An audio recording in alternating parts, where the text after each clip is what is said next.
अस्सलाम वालेकुम।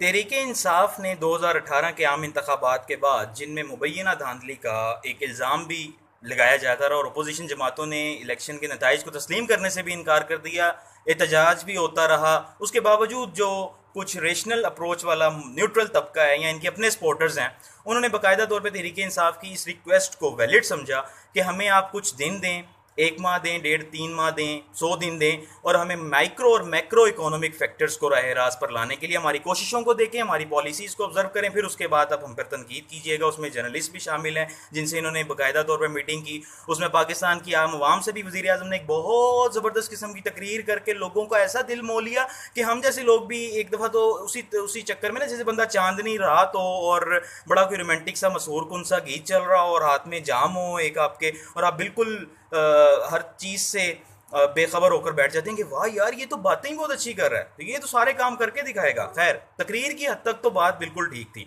अब आ जाए ज़रा अमली इक़दामात की तरफ। मैं बिल्कुल भी गुज़िश्ता 50 दिनों में तहरीक इंसाफ की हुकूमत की जो पॉलिसीज़ या जो भी टैक्स इम्पोजिशन, टैक्स लिवाइज, उसके अलावा टैक्स रिफॉर्म्स या चीज़ों की कीमतों में इजाफे पे फ़िलहाल बात नहीं कर रहा। मेरा मुद्दा इस वक्त IMF से दोबारा वही भीख मांगने के ऊपर तनकीद करना है कि जिसको गुज़िश्ता साबिक दौर में पाकिस्तान की हुकूमतों ने भी कभी इस चीज़ से मुंह नहीं फेरा, हमेशा भीख मांगी। अपने रिज़र्व को उन्होंने थोड़ा सा मेंटेन करने के लिए, अपने 5 साल ठीक गुजारने के लिए पूरी कौम का मुस्तकबिल को गिरवी रखवा दिया, उसको रहन रखवा दिया। अपने 5 साल गुजारने के लिए उन्होंने कौमों के, हमारी कौम के, हमारे इंडिविजुअल्स के, इनफरादी अफराद के सालों बर्बाद तबाह कर दिए। उन्होंने कभी इस चीज़ की पे ये कोशिश नहीं की कि हम ये काम ना करें, और वही काम अब आप करने जा रहे हैं। तो खान साहब, यही वो वजह है, यही वो वजह है जिसकी वजह से आपको लीडर तस्लीम करने को दिल नहीं करता और आपकी तब्दीली में और दीगर हुकूमतों की, दीगर सियासी जमातों की पॉलिसीज़ में, उनकी सोच में कोई इतना ख़ास फ़र्क नज़र नहीं आता। जैसा कि अभी इंटरनेशनल मॉनेटरी फंड से ये असद उमर साहब रवाना होने लगे हैं भीख मांगने के लिए, और ये वहाँ जाएंगे और ये वहाँ जाके उन्हें कहेंगे कि हमारा कशकोल तोड़ने का कोई मूड नहीं है। उसके नतीजे में इस चीज़ को ज़रा समझने की ज़रूरत है कि इंटरनेशनल मॉनेटरी फंड या ये बैनुल अक़वामी मालियाती इदारे, ब्रेटन वुड कंपनीज़, ये सब कुछ क्या हैं? ये असल में ना थर्ड वर्ल्ड कंट्रीज़ को या गरीबों को कैटर करने के लिए, उनकी दौलत को, उनके वसाइल को लूटने के लिए, उनके हमदर्द बन के उनके घर में घुसने के लिए बनाई गई कुछ कंपनीज़ हैं। आपको ये लोन प्रोवाइड करती हैं और आपको कहती हैं कि हमें आपके साथ आपकी केयर है, आपका बड़ा कंसर्न है, आपकी पॉवर्टी रिडक्शन के लिए, आपके लोगों की फलाह बहबूद के लिए हम काम करना चाहते हैं। लोन तो ये आपको प्रोवाइड करते हैं, उस पर इन्होंने इंटरेस्ट भी लेना होता है। उस इंटरेस्ट के साथ साथ ये कुछ कंडीशंस आप पर इम्पोज करते हैं जो आपकी पॉलिसी फॉर्मुलेशन, आपके पब्लिक इंस्टीट्यूशन से रिलेटेड, आवाम से रिलेटेड, हमसे आपसे रिलेटेड जो पॉलिसीज़ जो हमारे इलेक्टेड रिप्रेजेंटेटिव्स को बनानी चाहिए, उन पॉलिसीज़ को वो बाकायदा इन्फ्लुएंस करते हैं और नतीजतन ऐसे ऐसे भयानक नताइज सामने आते हैं वक्त के साथ साथ कि अगर हम उनको एनालाइज करने बैठ जाए तो हमें अंदाज़ा हो जाए कि ये जो कर्जा हमें प्रोवाइड किया जाता है, इस कर्जे के बदले में हमसे क्या क्या कुछ ले लिया जाता है और हमें अंदाज़ा भी नहीं होता। अभी रिसेंटली ये रिपोर्ट शाया हुई है दुनिया न्यूज़ में। 6 अक्टूबर को एक रिपोर्ट शाया हुई थी IMF की, 6 अक्टूबर 2018 को दुनिया न्यूज़, दुनिया पेपर में। और उसके अलावा आज जो खबर, जो लीड न्यूज़ लगी हुई दुनिया न्यूज़ में, ये दोनों खबरें पढ़कर आपको अंदाज़ा हो जाएगा कि पहले नंबर पे तो जैसे ही ये उसे रिक्वेस्ट करेंगे IMF के चीफ को या IMF के चेयरपर्सन को, तो वहाँ से एक वफ्द पाकिस्तान आएगा। वो वक्त पाकिस्तान कुछ कंडीशंस लेकर आएगा, यहाँ पर आके वो बाकायदा एनालिसिस करेंगे, ऑब्जर्वेशन करेंगे। और वो कंडीशंस क्या होंगी? सबसे पहले नंबर पे उसमें मजीद टैक्सों का इजाफा मांगा जाएगा कि आप अपने लोगों पे मजीद टैक्स लगाएं, यानी कि ऑलरेडी ये जो अभी आप पे टैक्सेस लग गए हैं इन पे बात करते हैं। उसके अलावा मजीद टैक्सेस आप पर इम्पोज किए जाएंगे। गैस और बिजली के जो सरकारी नर्ख, जो गैस और बिजली की कीमतों में इजाफा किया गया, उन्हें बाकायदा तौर पर IMF ने एडमायर किया कि बहुत अच्छा किया आपने, इसी तरह से आप अपना रेवेन्यू जनरेट कर सकते हैं और आपने आखिर कर्जा वापस करना है तो आपको लोगों से मजीद उनकी जेबों से पैसा खींचने की ज़रूरत है। उसके बाद आपके रियासती इदारों का जो सरकारी कंट्रोल है एक स्टेट पर, उसको मिनिमाइज करने की बात की जाएगी, यानी कि आपकी अपनी स्टेट है, आपके लोग हैं, आपके इदारे हैं, उनका कोई कंट्रोल नहीं होना चाहिए। और जो खसारों में जा रहे हैं इदारे, उन अदारों की निजकारी और प्राइवेटाइजेशन की कंडीशंस को वो लेके आएंगे कि आप इनको गैर मुल्की सरमायाकारों के हाथों में बेच दें, या ये बड़े बड़े जो बिजनेस टाइकून हैं, जिनमें से बहुत ज़्यादा तहरीक इंसाफ में भी हैं, पीपल पार्टी में भी हैं, नून लीग में भी हैं, जिन्हें हम लोकल एजेंट्स का नाम भी दे सकते हैं, जो उन इंटरनेशनल अदारों के साथ मिलकर अपनी कौम के पैसों को, अपनी कौम, अपनी ज़मीन को, अपने लोगों को गिरवी रखवाते हैं और ख़ुद सांप बनकर ऊपर बैठ जाते हैं। तो उन टाइकून की सरमायाकारी इन अदारों में जिनमें खसारा है उनमें इन्वेस्ट करने की बात की जाएगी, प्राइवेटाइजेशन हो जाएगी, आपका होल्ड आपके ही अपने इंस्टीट्यूशन से उठ जाएगा। यानी कि ये जो इंस्टीट्यूशंस, जो मेरे आपके हम सब के इंस्टीट्यूशंस हैं, ये गैर सरकारी हाथों में चले जाएंगे, प्राइवेट हाथों में चले जाएंगे। तो ये जो इंटरनेशनल मॉनेटरी फंड है, जो पहले ही ऑलरेडी कोई 1040 अरब रुपया, अमाउंट ही इतनी अजीबो गरीब सी होती है कि वो बंदा अमाउंट सुन के ही दम बखुद रह जाता है। ये अभी इस वक्त 1040 अरब रुपया है, तकरीबन 93 बिलियन आई थिंक था ये पिछले कुछ अरसे में, और ये 2019 में उसी की IMF की एक रिपोर्ट के मुताबिक यही जो डेट है, एक्सटर्नल डेट है या IMF डेट है, ये करीबन 103 बिलियन यानी कि 1340 आई थिंक बिलियन रुपये, 1340 अरब रुपया ये बन जाएगा जो हमने रिटर्न करना। और ये हंसी वाली बात है कि हम कैसे रिटर्न करेंगे, ये आपने और मैंने और हम लोगों ने रिटर्न करना है। मुझे तो ज़्यादा टेंशन इसलिए भी है कि कल को मेरी जॉब लगेगी, उसमें से जब टैक्स कटना शुरू होगा, अभी तो मैं बाकायदा कोई टैक्स पे कर ही नहीं रहा। खैर, अब ये गुज़िश्ता 50 दिनों की थोड़ी सी बात कर लेते हैं।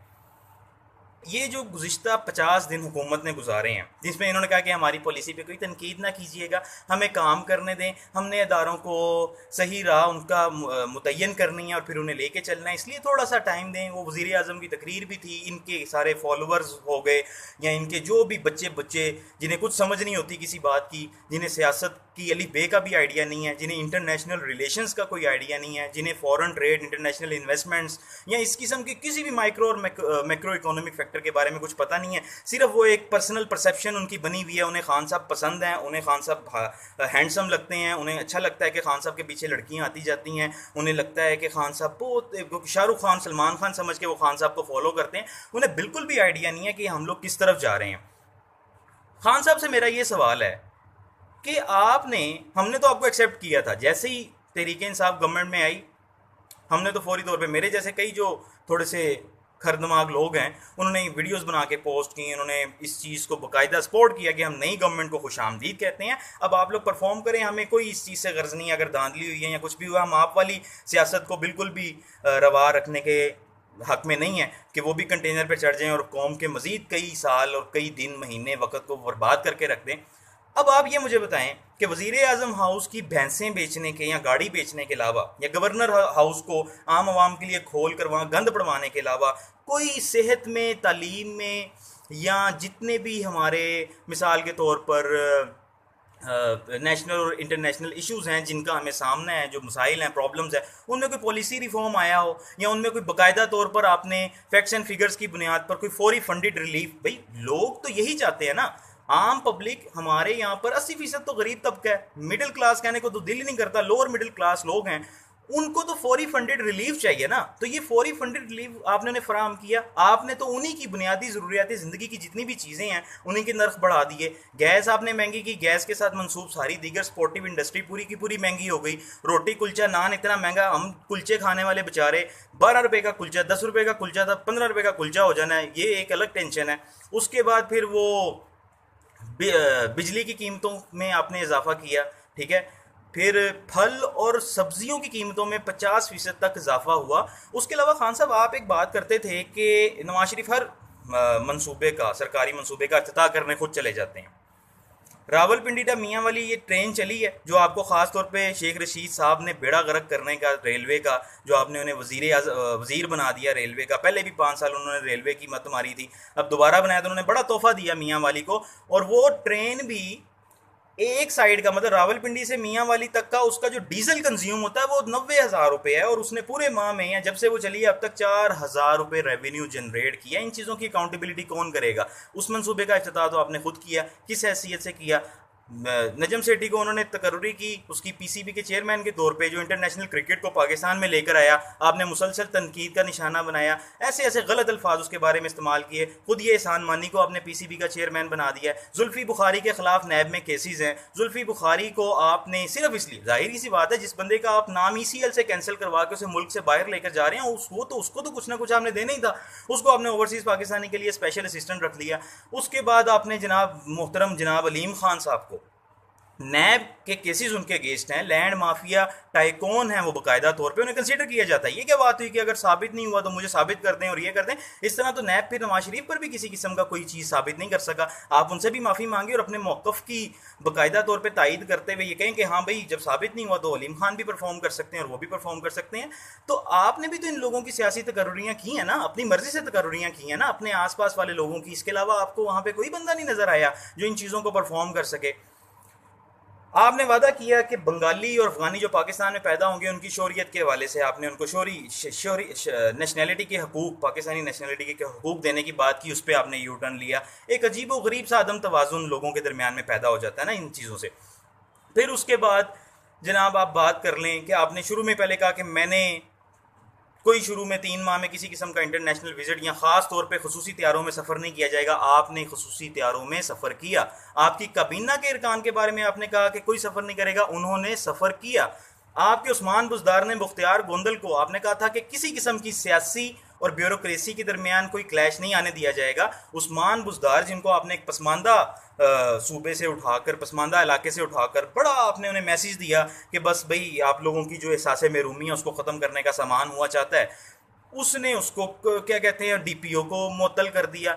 बीच में बात ऐसी शर्मनाक किस्म की निकल रही थी कि उसको डिस्कस करने को भी दिल नहीं कर। तो खान साहब, ये सारी वो चीज़ें हैं कि जो गुज़िश्ता हुकूमतों में भी हमारे पीएम, हमारे कैबिनेट के अरकान, हमारे जो सियासी क़यादत रही है, हुकूमती क़यादत रही है, वो लोगों के साथ यही सब कुछ करते रहे हैं।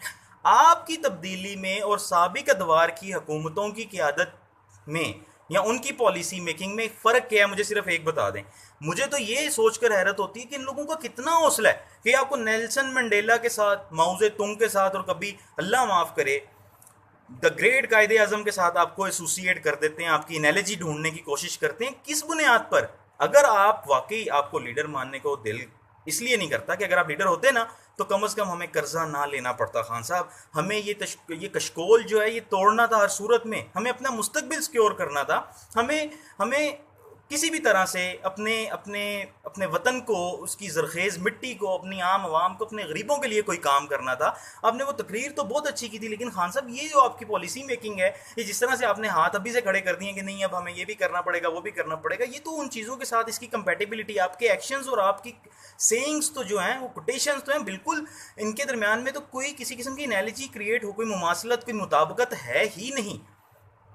लिहाजा ये सब कुछ बोलने का मकसद यही है कि हमने अगर आपको वेलकम किया है, आपको स्टेट के हेड के तौर पर तस्लीम किया है, तो आपको अपने उन सारे वादों को पूरा करना पड़ेगा। खान साहब, अगर आप उन वादों को पूरा नहीं करेंगे तो फिर यही समझा जाएगा कि पाकिस्तान में लोगों ने परसेप्शन तो बहुत अच्छी बनाई, कोशिश तो बहुत अच्छी की चेंज लाने के लिए, अपने दिन और रात और अपनी हर तरह की कुव्वत को बरोए कार लाते हुए उन्होंने हर तरह से अपना रोल प्ले करने की कोशिश तो बहुत अच्छी की, लेकिन फ़र्क कोई नहीं पड़ा। शुक्रिया।